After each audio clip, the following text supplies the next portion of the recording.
Good morning students. Hope आप सब safe हो बेटा घर पे। प्लीज़ प्रिकॉशंस लीजिए कोरोना से, घर पे रहिए और अपनी फैमिली को भी इसके बारे में अवेयर करते रहिए।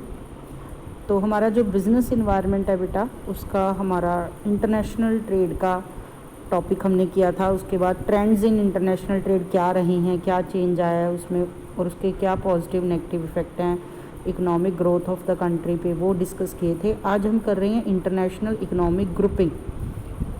तो इंटरनेशनल इकोनॉमिक ग्रुपिंग होती क्या है? सबसे पहले grouping, regional grouping of countries have become a prime feature of world economy. In this concern world economy is witnessing conflicting issues regarding the regional grouping of countries to promote and protect their common interest. तो वो countries जो common interest के लिए इकट्ठा होना चाहती हैं, वो रीजनली अपना किसी न किसी बेसिस पे हुए अपने ग्रुप बना लेती हैं।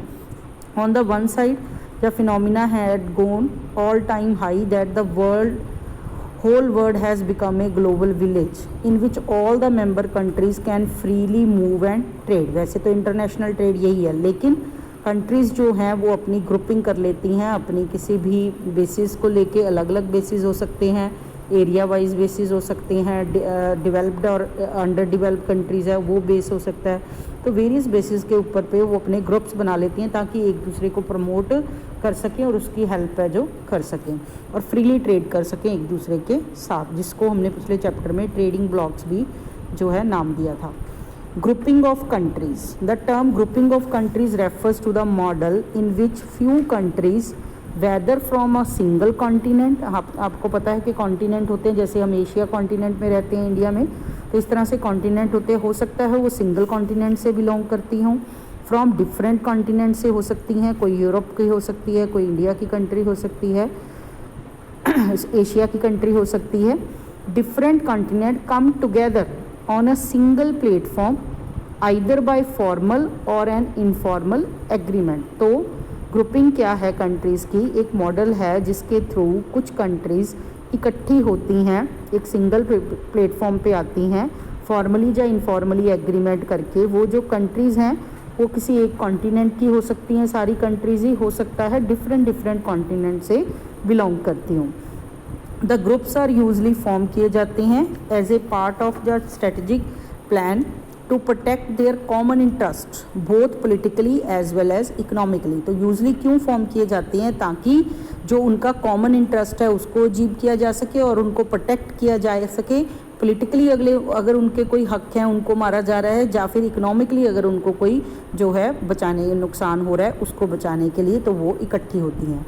दीज ग्रुप्स ऑफ कंट्रीज़ जो बनाई जाती हैं वो रिकॉग्नाइज़ की जाती हैं जितनी भी वर्ल्ड बॉडीज़ बनी हुई हैं, लाइक UN है, यूनाइटेड नेशन ऑर्गेनाइजेशन है, इंटरनेशनल मॉनेटरी फंड IMF है, ठीक है, IBRD है, WTO वर्ल्ड ट्रेड ऑर्गेनाइजेशन है, WHO वर्ल्ड हेल्थ ऑर्गेनाइजेशन है। तो इस तरह से जो वर्ल्ड लेवल की बॉडीज़ बनी हुई हैं वो भी सब इन जो ट्रेडिंग ब्लॉक्स जो हमारी ग्रुपिंग हुई है उसको रिकॉग्नाइज़ करती हैं। तो वेरियस फीचर्स के हिसाब से वेरियस कैटेगरीज़ हैं जो बनाई गई हैं जिसके थ्रू ग्रुपिंग की जा सकती है। तो अलग अलग बेसिस हैं जो ग्रुपिंग करने के हो सकते हैं। सबसे पहले टाइप है ज्योग्राफिकल ग्रुपिंग। तो ज्योग्राफिकल जैसे कि बाय नेम ही पता चल रहा है, तो geographical grouping of countries is also called the natural groupings, क्योंकि एरिया वाइज जो ग्रुपिंग की गई है। All the international organisation including UNO, IMF, WTO जो अभी हमने बात की थी, वो सब रिकॉग्नाइज करती हैं ज्योग्राफिकल जो कैटेगराइजेशन की गई होती है, कंट्रीज़ की ग्रुपिंग बनाई गई है उसको सारी प्रेफर करती हैं। लाइक अफ्रीकन कंट्रीज़ जो हैं, like eastern Africa, middle Africa, northern Africa, southern Africa, western Africa में। एंड अमेरिकन कंट्रीज़ में हैं Caribbean, Iceland, Central America, South America, North America, ऐसी एशिया में हो सकती है, ऐसे ही हो। तो इस तरह से अलग अलग जो कॉन्टिनेंट हैं उनके जोग्राफिकल एरिया के हिसाब से उनके ग्रुप बने हो सकते हैं। तो इसको सारी जो बॉडीज़ हैं वो रिकॉग्नाइज़ करती हैं। तो फर्स्ट होगी जोग्राफिकल ग्रुप। सेकेंड ग्रुपिंग है grouping of developed countries by geographical regions.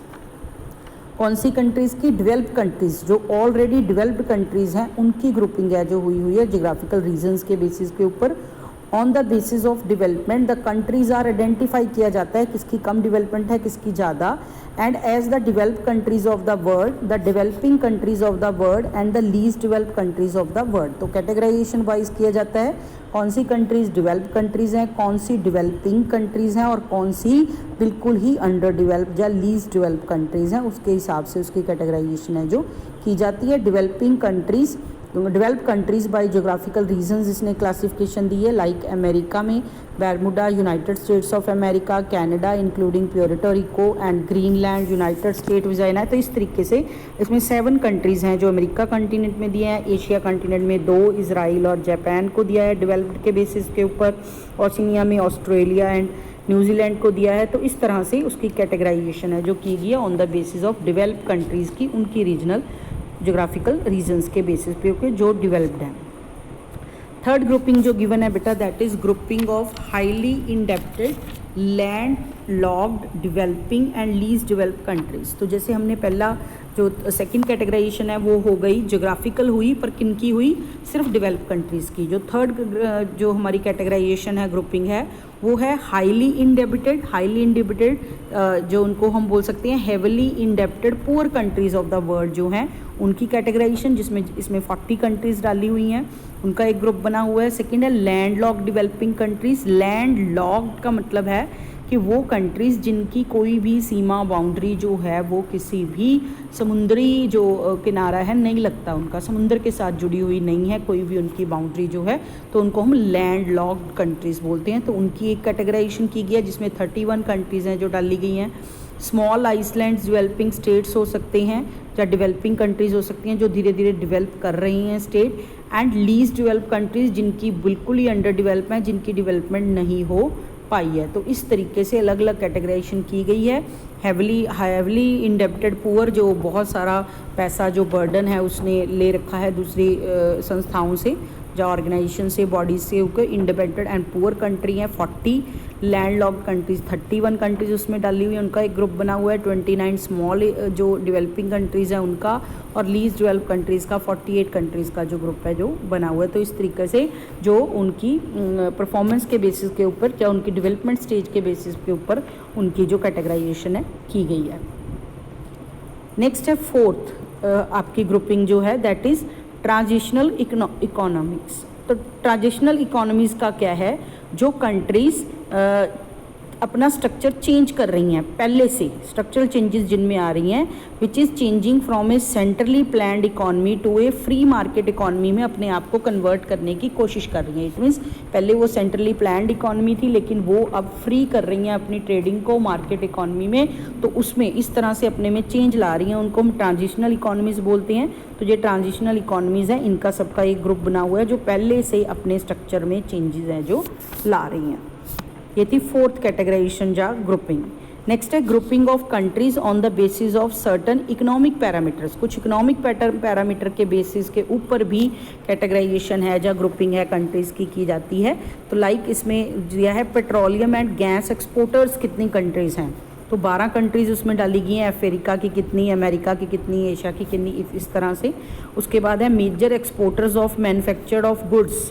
Major कौन कौन सी कंट्रीज़ हैं जो एक्सपोर्ट करती हैं मैन्युफैक्चर करके गुड्स का, उसमें अमेरिका का मैक्सिको है, एशिया का China, Hong Kong, Malaysia, Singapore, Taiwan, Thailand, Korea, ये कंट्रीज़ हैं। तो इस तरीके से 8 कंट्रीज़ हैं जो वो एक्सपोर्टर में डाली हुई हैं, मेजर एक्सपोर्टर्स हैं। जो अमर्जिंग इकॉनमीज़ जो नई अमर्ज हो रही हैं, ऊपर उठ रही हैं, ग्रोथ कर रही हैं इकॉनमीज़, उस तरीके से 10 कंट्रीज़ है जो इसमें डाली हुई हैं। तो ये countries on the basis of economic parameters पे कि कितनी ग्रोथ इनकी है, इकोनॉमिकली कितनी साउंड है, उसके बेसिस के ऊपर इनकी ग्रुपिंग है जो की जा सकती है। ये 5th टाइप है आपकी ग्रुपिंग की, जिस हिसाब से कंट्रीज़ को अलग अलग कैटेगरीज में डिवाइड किया जा सकता है। नेक्स्ट आपके पास है grouping of countries on the basis of trade groups. Trade groups के हिसाब से भी कंट्रीज़ है जो उनकी ग्रुपिंग की जाती है। The group of countries identified as trade groups is getting vital important throughout the world. These groups are considered as highly powerful groups both politically as well as economically. तो जो वो countries जो बहुत politically strong हैं और economically strong हैं, powerful हैं, वो मिलके अपना ग्रुप बना रही है, उसको ट्रेड ग्रुप्स बोलते हैं। Large number of countries is intending to be member of different trading groups. तो बहुत सारी कंट्रीज़ हैं जो इसमें अपना कंट्रीब्यूशन देना चाहती हैं और बनना चाहती हैं। तो इसमें trade group of countries different region of the world में distribution economic by trade groups, economics के बेसिस के ऊपर अफ्रीका की, अमेरिका, यूरोप, एशिया, ओशिनिया, तो इस तरीके से अलग अलग जो कंट्रीज़ हैं उसकी डिस्ट्रीब्यूशन दी हुई है कि इनकी कितनी कितनी कंट्रीज़ हैं जो इसमें इन्वॉल्व की गई हैं। तो ये ग्रुप आपकी थी 6th ग्रुपिंग, जो है इकोनॉमीज़ के बेसिस के ऊपर ट्रेड ग्रुप्स हैं जो बनाए गए हैं, highly powerful, economically and politically जो साउंड है सबसे ज़्यादा उस हिसाब से। तो ये 6 तरह के बेसिस के ऊपर, और भी बेसिस हो सकते हैं जिसके बेसिस के ऊपर कंट्रीज़ बनी है। तो बेसिकली 6 ये बेसिस हैं जिसके बेसिस के ऊपर ग्रुपिंग है जो कंट्रीज़ की इंटरनेशनली की जाती है। इसके बाद बेटा आपकी बुक में जो है यूरोप, नॉर्थ अमेरिका, एशिया जो है कैसे कैसे इनके ग्रुप्स बने हैं, कब इनके ग्रुप्स बने हैं, उसके बारे में इंफॉर्मेशन दी हुई है। तो वो आप अपनी नॉलेज के लिए इसको है जो देख सकते हो। इसके बाद जो आपका करने वाला टॉपिक है जो आपने कवर करना है वो है आपका ट्रेडिंग ब्लॉक्स। ट्रेडिंग ब्लॉक्स क्या है? ट्रेडिंग ब्लॉक्स इंपॉर्टेंट टॉपिक है, एग्जाम में आपको पूछा जाता है क्वेश्चन ट्रेडिंग ब्लॉक्स के ऊपर। ट्रेडिंग ब्लॉक क्या है? Regional trade bloc is the results of economic cooperation of various trading areas of different countries and it is also known as trade blocs, regional trade organisations and regional groupings भी इसको बोला जाता है। तो regional trade block है क्या है कि इकोनॉमिक कोऑपरेशन करने के लिए जो डिफरेंट कंट्रीज़ जो हैं वो एक ग्रुप बना लेती हैं, उसको हम ट्रेड ब्लॉक्स या रीजनल ट्रेड ऑर्गेनाइजेशंस और रीजनल ग्रुपिंग है जो बोलते हैं। इट इम्प्लाइज रिडक्शन, क्या करता है? एक तो रिडक्शन करता है एंड एलिमिनेशन करता है बैरियर्स जो हैं ट्रेड में एक दूसरे के साथ, वो लिबरलाइज हो जाती है। और जो दूसरा है उसको ख़त्म करने की कोशिश करता है, रिड्यूस करता है बैरियर्स को या एलिमिनेट ख़त्म करता है। और लिबरलाइज जो किया जाता है वो डिस्क्रिमिनेशनरी है, कुछ कंट्रीज़ के लिए किया गया है, कुछ के लिए नहीं। सिर्फ किन के लिए किया गया है? जो इस ट्रेड ब्लॉक में होंगी या जो इस ग्रुप में हैं, सिर्फ उनके लिए बैरियर्स को कम किया गया है, रुकावटों को कम किया गया है ट्रेडिंग के लिए। तो उसको हम ट्रेडिंग ब्लॉक्स बोलते हैं। तो ऑब्जेक्टिव्स क्या हैं, क्यों ट्रेडिंग ब्लॉक्स फॉर्म किए जाते हैं? फर्स्ट जो बेसिक ऑब्जेक्टिव है, to increase the political economic power of the associated countries. जितनी भी कंट्रीज़ मिलके ट्रेडिंग ब्लॉक बनाएंगी वो अपनी पावर जो है, पॉलिटिकल पावर है जो, उसको स्ट्रॉन्ग कर सकेंगी। दूसरा ऑब्जेक्टिव है डिक्रीज़ द कंपटीशन। जो ये बेसिकली जो कंट्रीज़ हैं जो इस ग्रुप में बनी हैं वो एक दूसरे के साथ कंपटीशन नहीं लड़ेंगी, तो रिड्यूस करने के लिए कंपटीशन जो उनमें चल रहा है उसको। थर्ड, जो इंक्रीज़ द इन्फ्लुएंस, जो डिसीजन मेकिंग है WTO की, वर्ल्ड ट्रेड ऑर्गेनाइजेशन की, यूनाइटेड नेशन ऑर्गेनाइजेशन की, IMF की, WHO की, तो वो जो डिसीजन मेकिंग ले रहा है तो उनको जो मेजर जो ग्रुप बने हुए होते हैं वो उनको इफ़ेक्ट करते हैं। तो जो डिसीज़न है वो अपने फेवर में लेने के लिए जो है इफ़ेक्ट कर सकते हैं अगर उनका हाईली पावरफुल बंदों का ट्रेडिंग ब्लॉक है जो बना हुआ है।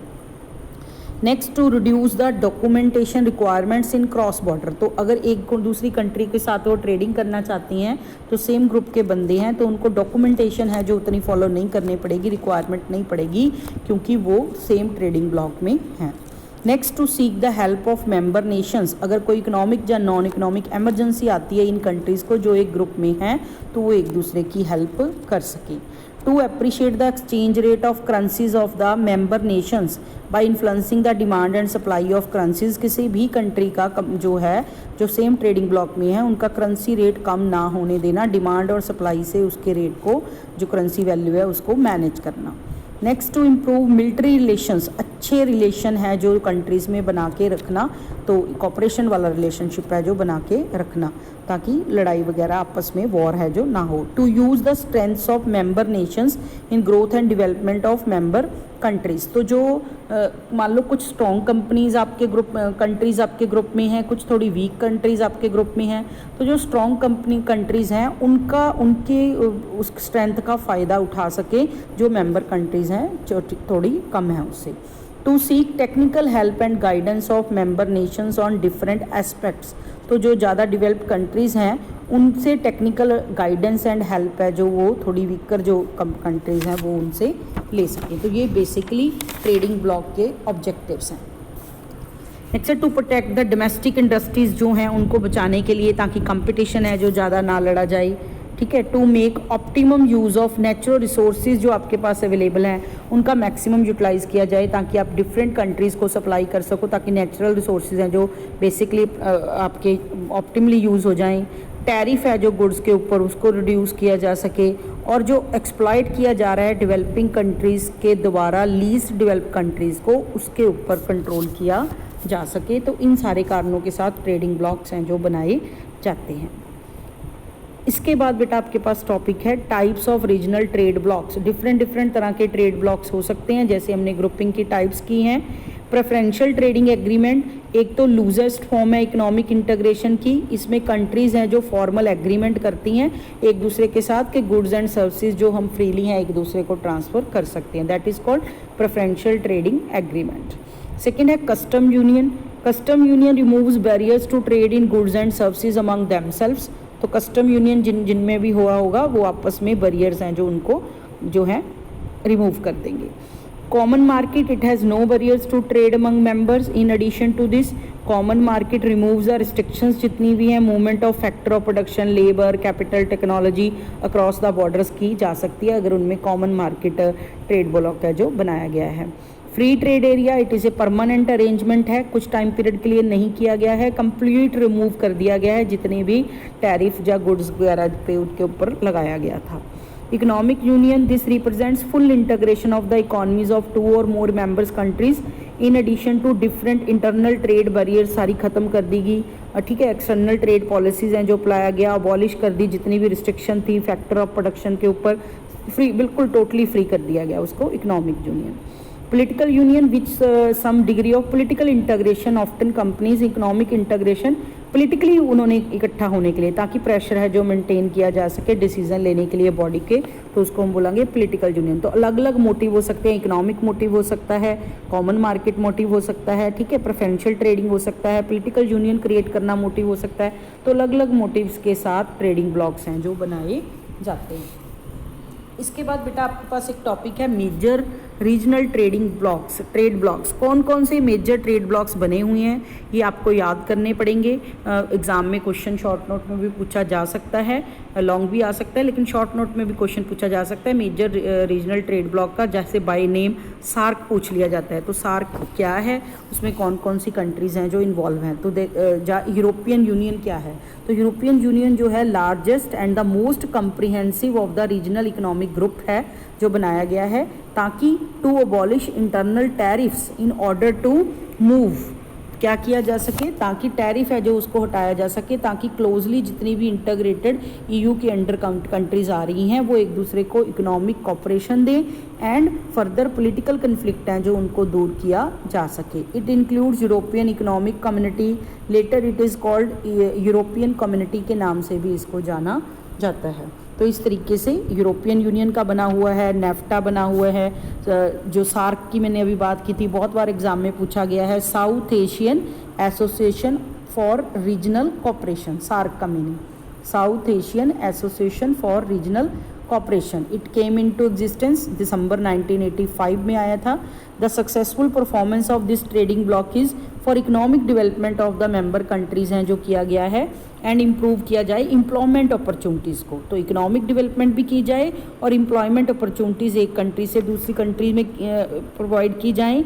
इनकम है जो स्टैंडर्ड ऑफ लिविंग है लोगों का उसको ऊंचा उठाया जा सके जो मेंबर कंट्रीज़ हैं, तो इसको सार्क है के नाम से जाना गया है, South Asian Association for Regional Cooperation. तो इस तरीके से अलग अलग बनी हुई है, इसका आपको ईयर और कौन कौन सी कंट्रीज़ इसमें इन्वॉल्व हैं उसको लर्न करना है। एशियन बनाया हुआ है, ASEAN association of south east Asian nation, तो इसमें कौन कौन सी कंट्रीज़ इन्वॉल्व हैं इस तरीके से, तो इसमें से आपने 3-4 जो हैं वो अच्छे से याद कर लेना। तो जैसे कि मैंने अभी सार्क की बात की आपको, ठीक है, एक जो कैरीकॉम है ये काफ़ी बार एग्ज़ाम में है जो पूछा जाता है, CARICOM Central American Common Market and CARICOM, Central American Common Market and CARICOM, तो ये भी एक ट्रेडिंग ब्लॉक है। It refer to a CARICOM, इसको 1973 में इस्टेब्लिश किया गया था। It has repeatedly failed to make any progress towards economic integration, के लिए बहुत ज़्यादा प्रोग्रेस ये नहीं कर पाया। Formal commitment to economic and monetary union was adopted by CARICOM जो है वो इकोनॉमिक और मॉनेटरी यूनियन के लिए बनाया गया था, मेंबर स्टेट्स के लिए इन 1984 इसने डिसाइड किया। But since then little progress has been made, बहुत ज़्यादा प्रोग्रेस जो कैरिकॉम जा समझौता है या इनका ट्रेडिंग ब्लॉक है वो नहीं कर पाया। तो इस तरीके से आपने इसमें से 2-3 जो है वो कैरिकॉम है, आपका इफ्टा है, यूरोपियन फ्री ट्रेड एसोसिएशन है, तो इस तरीके से आपने याद कर लेने हैं। मैं आपको क्वेश्चन पेपर भी सेंड करूँगी, इसमें से भी आप देख सकते हो, बाकी मैं क्वेश्चन बैंक भी आपको सेंड किया है। नेक्स्ट टॉपिक इसमें आपके पास बेटा है advantages and disadvantages of trading blocs. Trade blocks जो बनाए जाते हैं इसकी क्या फ़ायदे या नुकसान हैं। फर्स्ट है फॉरेन डायरेक्ट इन्वेस्टमेंट। तो जब भी हम ट्रेड ब्लॉक्स बनाते हैं तो इंक्रीज़ होता है फॉरेन डायरेक्ट इन्वेस्टमेंट्स में, क्योंकि ट्रेड ब्लॉक बनाए गए हैं।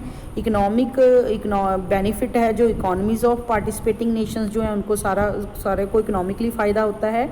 लार्जर मार्केट्स क्रिएट हो गई हैं जिससे कि लो कॉस्ट पड़ती है, मैन्युफैक्चरर जो है लोकली मैन्युफैक्चर कर सकता है और कॉस्ट लेस रेट पे उत्ते पड़ती है, तो इसलिए फॉरेन डायरेक्ट इन्वेस्टमेंट्स हैं जो अर्न की जाती हैं।